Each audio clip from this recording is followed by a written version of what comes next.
Hello and welcome back to Open Source Workplace interview series. For those who don't know me, my name is Steve Todd. I'm the founder of Open Source Workplace. So Open Source Workplace is a destination for you to go to find out all things related to workplace.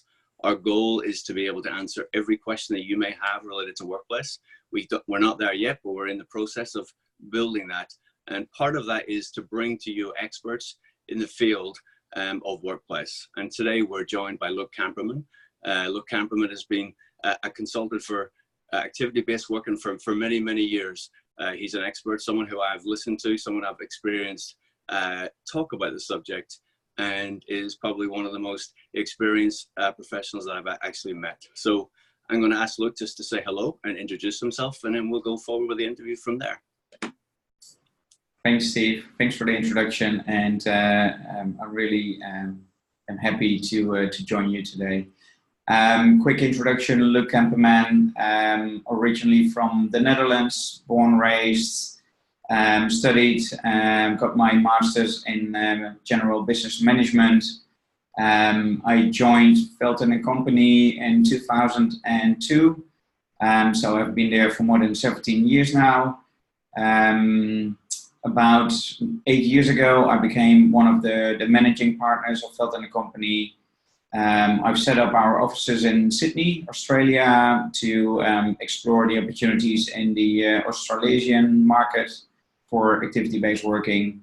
Moved back to Europe for about 4 years, and 2 years ago I set up in New York to see how we can help and service any organization in the North American market who are keen to look into the opportunities of activity-based working. So activity-based working is where you've worked your entire career. How did you get into that? What was the attraction to you for activity-based working? Yeah, good question. I guess it's when you leave university and you start your career, it's always that question of what do you want to do and how much do you know about the choices out there. I initially, after my master's, I sort of got excited about marketing roles. So I went to a few of the Dutch big firms and tried to get into a position like that. And interestingly, I got the feedback that they didn't see the marketing drive, but they appreciated my analytical skills. So I thought like, okay, I need to do something wisely with that feedback, and I decided to pursue a career in consulting and using my analytical skills in that way. At that time, I actually had two options. I could join Accenture or Veldhoen company, and that was like a very big international renowned company versus a very small boutique Dutch consulting firm. The decision I made then was that with Accenture, there was a big focus on IT, digital transformation, but also around learning to program, etc. And I didn't see myself as a pure IT person. So it was more at that point in time that I knew that I didn't want to do that. And then with Veldhoen company, I got really fascinated by the intersection of, okay, digital transformation, what does that mean for us and for the way we work in the future, and what opportunities does that bring to us? What does that mean for, human dimension and how we organize ourselves and how we, change ourselves and our working routines, as well as what is the potential physical manifestation of all these, trends and developments.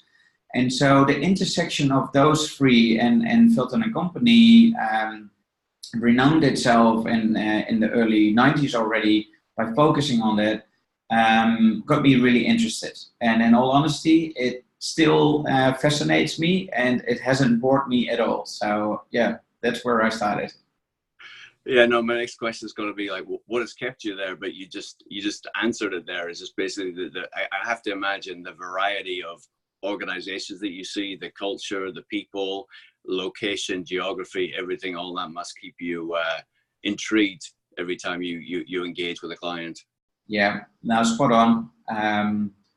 Driving and nowadays owning a small boutique consulting firm, but then actually cooking in the kitchen of other organizations, and that includes large global corporates, is for me a really nice combination.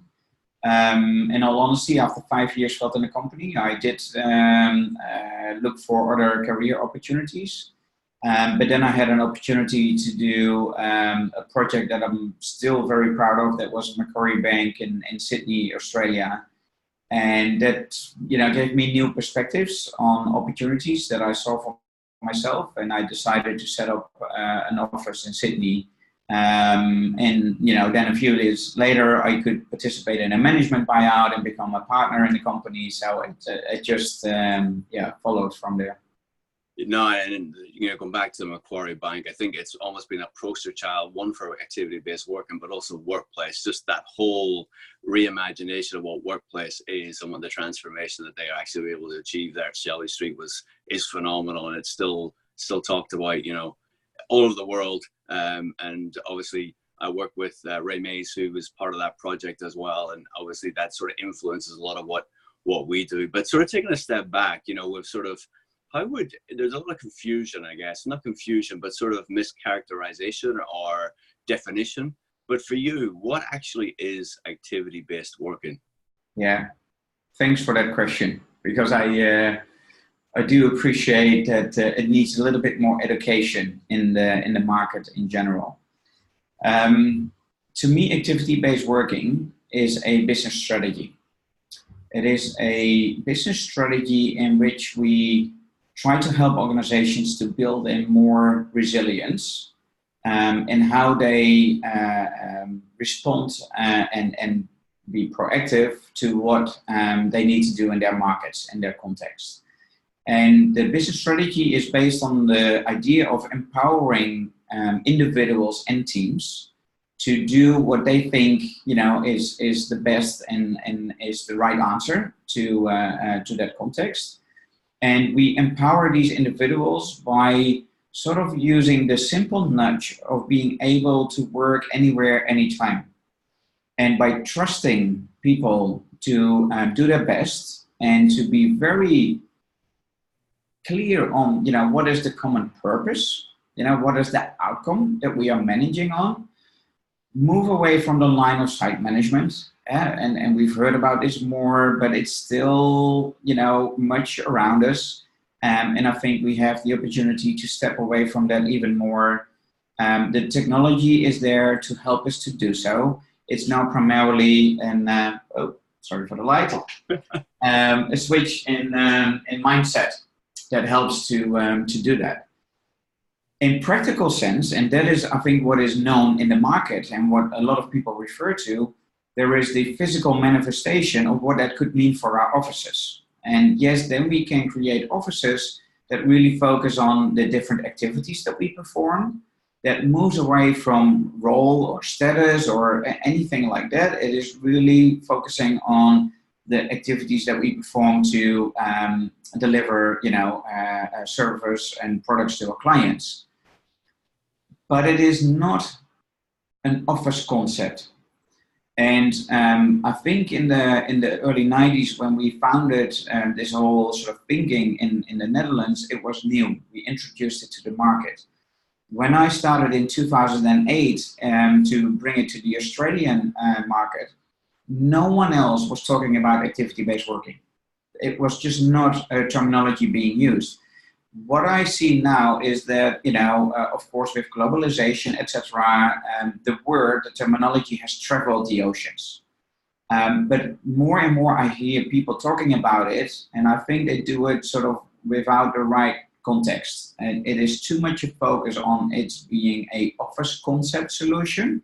It's not with the right focus on this is actually a tool, a lever that you can use to really change and transform organizational cultures.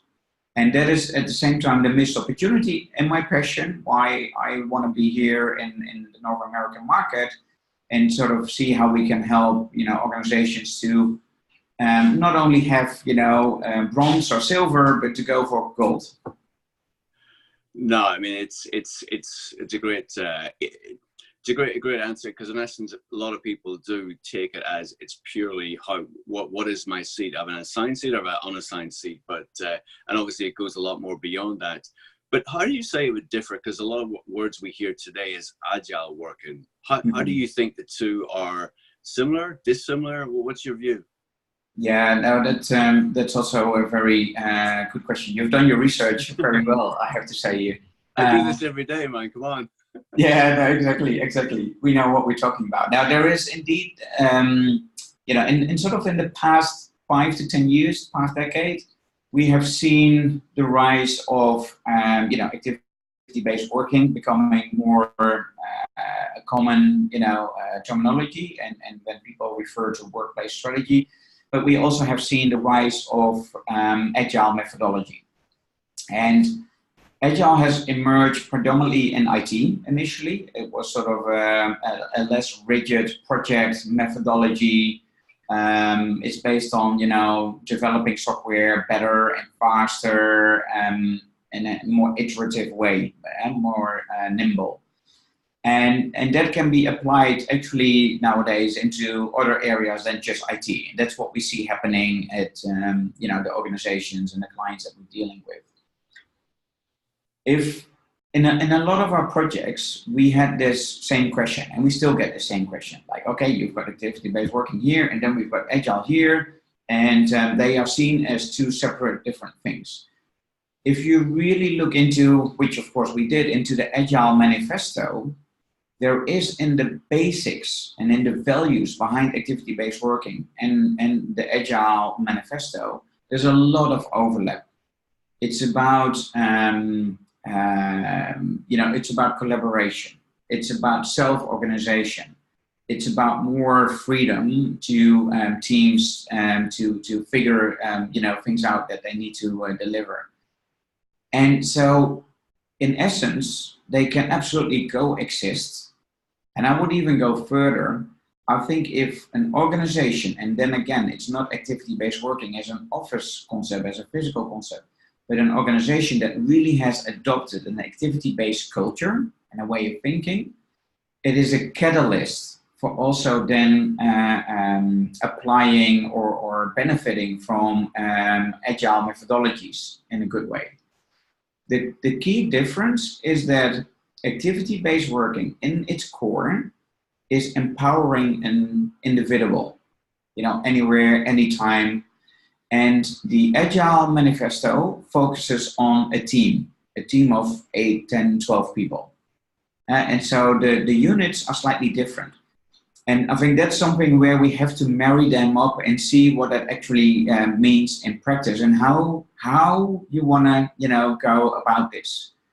Again, we need to stop thinking about that these things are solutions and that it's all set in stone. Now, if you go back to the core, what is it trying to achieve? Both activity-based working as well as the Agile methodology. See where they marry up, see where they in practice can come together, see how you want to focus on teams and individuals, etc. Because even in the Agile teams, the biggest pushback that we are seeing already over the past 2 years is that they then have become too rigid around Agile and how a team should operate. And then individuals become frustrated because there are those moments that you really have to get something done and you want to focus. And, you cannot sit together with 10, 12 people, 8 hours a day, collaborate and be creative together. That's just not how, how we humans operate. So, you need to be open and see what the marriage could look like here. Interesting. So, if an organization is trying to think about, what is their strategy, because you've tied both concepts back to the corporate strategy, how does an organization, what questions should they be asking themselves to sort of identify what is the right solution for them? Yeah, I would say foremost, it's a leadership question. It is a leadership question, and it's a question of, do we as an organization really want to look in the mirror, and do we really want to look into the future, the next 5 to 10 years, and how we want to operate? as an organization, and come up with some of the guiding principles that sit underneath that future way of working. If an organization predominantly thinks like, hey, this is a solution, or this is the new office concept that that is a trend and we don't want to miss out on, and we don't really want to touch our leadership teams and how they lead teams and how they work, then I would be tempted to say don't even consider it, because it probably even does more damage than it will do good for you. Well, so how does an organization evaluate those things? Is there a few key things, key attributes that maybe whenever you're engaging or interviewing, or that initial conversation where you're trying to establish whether this is the right solution for the company you're talking to? Yeah, and because you need to understand where they are today. So that's always the first sort of assessment. It sounds very logical. In practice, it's not that easy to do that. And there's also a need to acknowledge the differences between organizations, differences between even departments, and work with those differences. So meet the client in the different departments where they are at. Be very clear on where they want to move towards to. So what is that vision? And again, it's interesting that not a lot of organizations are always that clear on their vision, and that vision needs to be made very tangible and in concrete terms. What is that set of behaviors that you really want to see differently in the next year, in the next 3 years? Make it very tangible there. And that takes time. That takes time investment from leaders and managers and all layers in the organization. And often what I see, and this is the biggest challenge that we face, is that they don't want to invest that time initially. They think that this is a new trend, this is the thing to do. They already have sort of a preconceived idea what that looks like for them. Sometimes I hear like, oh, but in the IT department, we already know all these things and how we want to work, and it's agile, and just do it.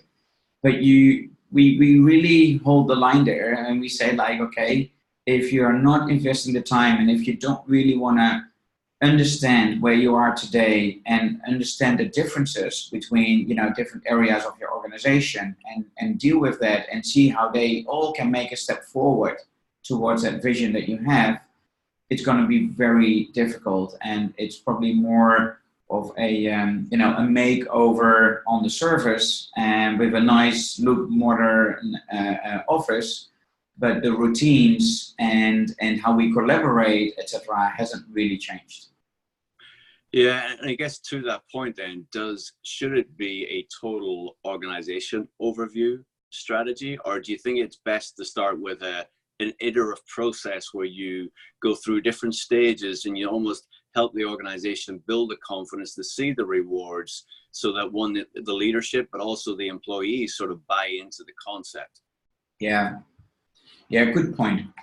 And I guess, to meet the organization where they are and what they want to achieve, let's be pragmatic as well. Sometimes they need to, a lease is expiring and they need to do something. So I don't want to push for a more philosophical approach, and where there's like almost no time to do it. I think it's always a matter of, okay, what are we trying to achieve here? What time do we have available? And what is the key focus? It's almost like, is this project being sponsored by the CFO, by the CEO? What's the main driver behind this? But yes, it is really important to take the whole organization on that journey, because with change in behaviors and routines, at the end of the day, it's only you and me, Steve, people who can change themselves. Yes, the physical environment, yes, new technologies are, a big enabler. They can have, a big nudging impact.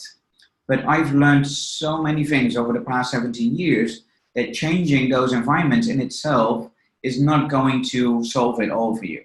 To give a very concrete example, we meet a lot with these leadership teams, and then they say, we actually want to really transform, being ready for the future way of working.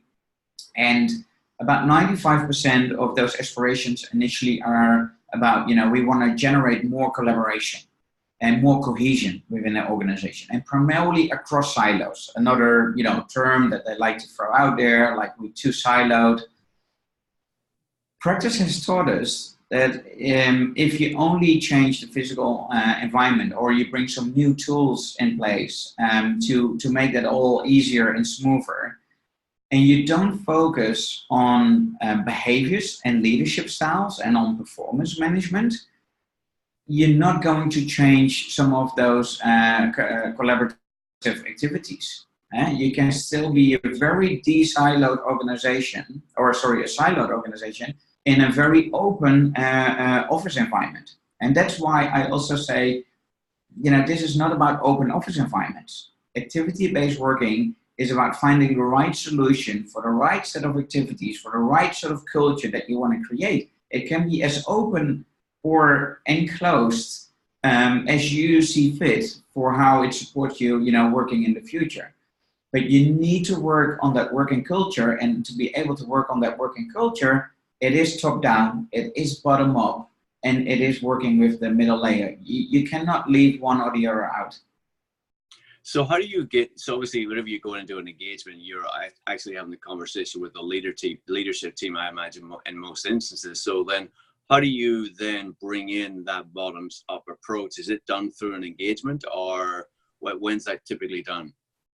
Yeah, it can be done in various ways, and this is often for me a question back to the organization, like, well, how do you do that today? You have been successful in where you are today. You might have failed on certain fronts. What did you learn from those failures? You've been successful to get to where you are today. What can you learn from how you've been successful? And you've done change. Change is what we do and what we have done. And so let's look at some of those failures and successes in the past.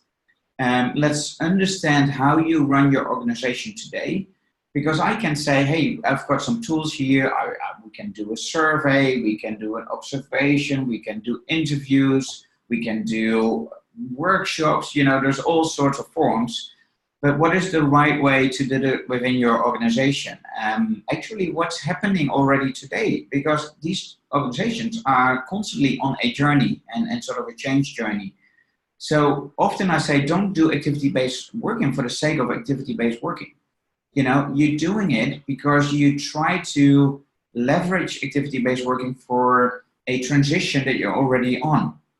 And you're working already on that, either with HR or with IT or with other departments within the organization.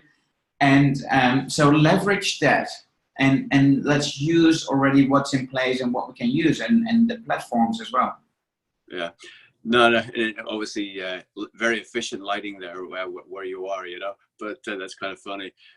So obviously, if you're got a real estate team or a leadership team that's watching this, and they're sort of taking the evaluation, okay, is this right for me? Is this not right for me? Or what should I be doing? I mean, whenever you go in and you have that first conversation with that leadership team, there must be certain times where yep, this organization is ready and they're right for it, and there's this other organization that just, this is not for them. How do you weigh up those two things to help somebody who's watching this sort of make that decision themselves? Yeah, good question. I think it starts with that I follow the principle that I always feel that I'm able to walk away. They're not doing it, for us. They should not do it for just the sake of activity-based working and introduce something new. So in the beginning, we massage and we test in the waters and really see, like, do they understand what they're signing up for? Do they understand the potential, the real potential of activity-based working, other than, and don't get me wrong, real estate savings can be a very good bottom line benefit that might stem from this. But if it's only that, it becomes a very thin model to work on. And so in the first, few months or weeks, depending on what time frame that is, you sort of get a good pulse on, okay, do they really understand what this is about? Are they really up for this? And primarily, you can see then, are they willing to invest time in this? Are they willing to spend leadership time? Because, the best example I sometimes hear is like, this really should be a priority for us. The unfortunate thing is we don't have time for it right now. It's like, okay, well then supposedly for one reason or the other, it's not a priority for you. And so there's always a bit of, really looking each other in the eye and understanding, what's happening here. And we need to help them to show them, okay, what are the consequences here? And here's a path how you could get there and what it takes, to really get the big prize. But we also try to help them to be honest and authentic, because it doesn't help in a stage one to set an aspiration here that is so fantastic, and looks so great. But then in sort of how you implement it and how you get there, the line is much flatter. And then I will help them to say, like, what you're doing now is not, getting you that big prize. So you either have to set the bar lower, or you really have to step up in how you think you're delivering this and how you're implementing it. And it's not so much the tools and the environment again, it's more how you do that and how you use that process to engage with everyone in the organization and how you try to help them to make the mind shift work. Yeah, and so again, I think one of the other misconceptions is, so we want to go activity-based work, and then they would engage with you. You then help create that corporate strategy. They then go and design a building or floor plan that sort of helps with those activities. And a lot of people feel it's done then, right? The time is over. What's sort of been your feedback, or what should people be aware of that actually that day one of staff moving in and using the space? What are the things that an organization should think about thereafter? Yeah, good point. Not easy. Definitely not easy, because often things are tied to a budget, and a budget is focused on a renovation or a move, or and then indeed there is a moment that the whole team gets dismantled and the magic needs to happen. So indeed, upfront you need to build up a lot of that ownership within the business. It can't sit with real estate. It can't sit with HR. It can't sit with IT. It's the business, the people who need to own it. And you're spot on. What we've seen, in a market like the Netherlands and Belgium, where we've been around for almost for 30 years now, we see that you need to pay attention to this like almost every other year. If you let it go too long, and that's, I guess, with a typical cultural transformation, it's not that easy to change yourself as an individual. It's not that easy to change a team. It's not that easy at all to change a whole organization. So you need to keep watering, the plants to make it thrive and to keep it alive. And so the risk indeed is that you think, oh, it's day one, we're in there, fantastic. And I've been there, like, oh, look at this, Luc, isn't this fantastic? Thank you so much for helping us on this journey. And then I say, like, yeah, the journey just started. But it is not that easy. But in the Netherlands, I'm not sure if this is the right way to put it. We say we need to be the activity-based working doctor. To come back in and say, like, hey, there's a few things, this and this is wrong, and we need to help you to stay healthy.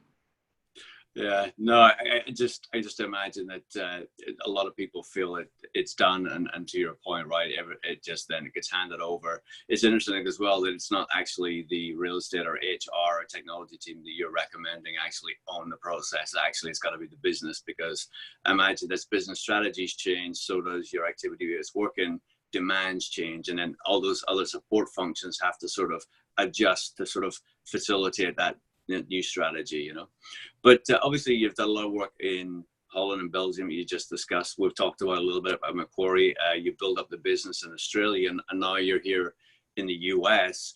The questions that arrive and you get today in the US, are they the same questions you got in Sydney as you got in Holland, or has the narrative changed or the outcome desired changed based on geography? Yeah, I think every market has some, different context. So I've been now in New York for 2 years.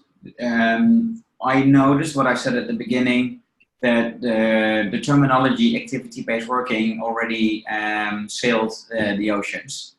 And so it's more re-educating the market than, bringing it to the market and introducing it. And so I think, we need to reshape some of that and help with the understanding and seeing the big opportunities. Generally, going back to some of the underlying values in the US, there is a little bit of that shorter term focus. What is the bottom line impact? Like already this year or even in the next half year. In the Netherlands and also in some of the Scandinavian countries for sure. It has a longer term orientation, and you can sense that in discussions also with leadership teams. Another difference that I feel is the well-being and sort of the work-life balance and what success in working life means is a bit different here in the US than, again, what I see overseas. Australia is getting closer, probably sits in between Europe and the US. And some of these things I want to acknowledge that and deal with that. It's just different. The core values of being acknowledged and the self-motivation and activities that we do to be successful in our work, and they are not that different. There's wherever I've been across the globe, and I've also been in Asia, people want to do bulk heads down work and focus, and they want to do collaborative work, and that differs per department more than that it differs per country per se. But I think it's the underlying values that determine more in how do you make the transition, and what is the business case might be slightly different that sits underneath, and that's okay. Yeah, and I'm going to throw in a question here that I probably haven't always give you the heads up on, but just a quick thing on activity-based working for personality types, introvert, extrovert. Do you see resistance or favorability between either or you really don't experience anything? No, it definitely plays into that. It's indeed an interesting one. It makes it more explicit.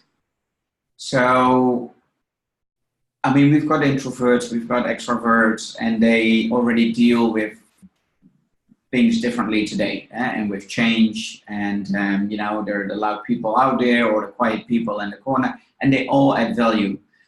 And in activity-based working, how they go on that journey, yes, you need to be mindful of that. So one of our tools actually is sort of more of a personality scan, and then we help people with a few sort of tips and tricks. If this is your personality, then this and this might be a challenge in activity-based working, and you might be good at this and this. And if your personality is different, then it might be some of the other things. So we try to help people in making it also more personal and how they can deal with this transition. Because at the end of the day, it's like with moving houses. It is a very emotive thing. It touches everyone, and everyone deals with that in a different way. But I have seen those examples where in a more open shared environment, that some people then stuck in the corner and they sit there, And I always say to the manager, but isn't that a beauty? Because did you really know that up front? You know, where everyone has a fixed desk and one sits next to another and they never really had a choice in there. It was determined by the manager who sat where. But then how do you deal with that as a manager? So how can we prepare managers to not let that go? Now, that's your role as a manager. You're managing people, you know, so you need to step up. And that's where it becomes sometimes tricky because a lot of our managers are technical managers. You know, they've grown in their career, they're very smart in doing certain things, but are they really good people managers? And so that's definitely where we have to help most, I would say. No, that's a great insight. It's something I hadn't even thought of before. So it's good, really good context. Yeah, because I do think the personality traits are so important and sometimes overlooked or maybe trivialized, but actually it really is an important element for team dynamics and sort of individuals' progress through an organization. So I just want to, I have so many more questions I do, I promise you, but it's just, you know, time is of the essence. So I just don't want to hold you up for too much longer, but I have two more final questions that sort of ask everybody and sort of, one relates to workplace productivity. So, I mean, whether it's something, some personal thing or whether it's something you sort of help your clients with, what is the one thing that you think benefits most as they think about workplace productivity? Yeah. Yeah, productivity is a very interesting topic in itself. Again, mostly I ask back to organizations like, how do you measure performance and productivity today? Because you've been dealing with that, you know, issue longer than today. And what you have in place, you know, how can we work with that? What we have been using is tools of self-reflection, and it's one way to ask people, do you perceive that you are more productive in the new setup and the new way of working than what you were before? That is an indicator. Of course, yes, that is an individual perception of it, but you can see at an individual level, team level, organization level, what that looks like. Then you can see, can we combine that with organizational performance indicators and you know, combine those two together and give that insight into departments. The interesting thing is we've had great success with some of our projects and clients, like employee engagement increased up to 20%. We have seen increased productivity up to around 15%. We've seen, you know, real estate cost savings up to 25-30%. If I talk to senior executive leaders, which, you know, I often do, and like you said, not on day one, but also, you know, a year in, the one thing that they really appreciate is that they say it has helped us to empower our people and to make them more flexible in how they think and operate. And that is a very difficult one to put a number, you know, next to it. But executive leaders absolutely sense that. And so this is, you know, the one thing that they keep coming back with. And that's, I think, you know, back to the agility. Yeah? How can I build a resilient organization? Because that's what makes them nervous. You know, how do we respond to whatever needs to be done? And productivity is great, you know, short term in this year and etc. Real estate savings, fantastic. Bottom line, helps. Nothing wrong with that if you can do it. Always be careful that you don't push for that one too hard because effectiveness needs to be up as well. But I think it's that sense of, are we creating a more agile and resilient culture? Are we trusting our people to show up more and to be able to do their best and perform to their best at work? That's where the brilliance really sits. Mm. Wow, so many things I'd love to unpack there. Oh, wow, so yeah, some great data points as well and some insights. The final question then, so employee experience. If you had to give one piece of advice for an organization to maximize their employee experience, what would you give?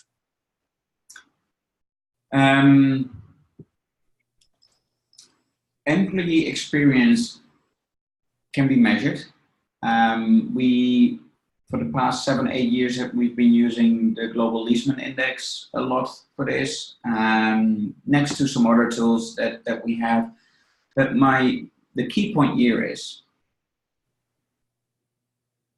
you have to work also on the management of expectations.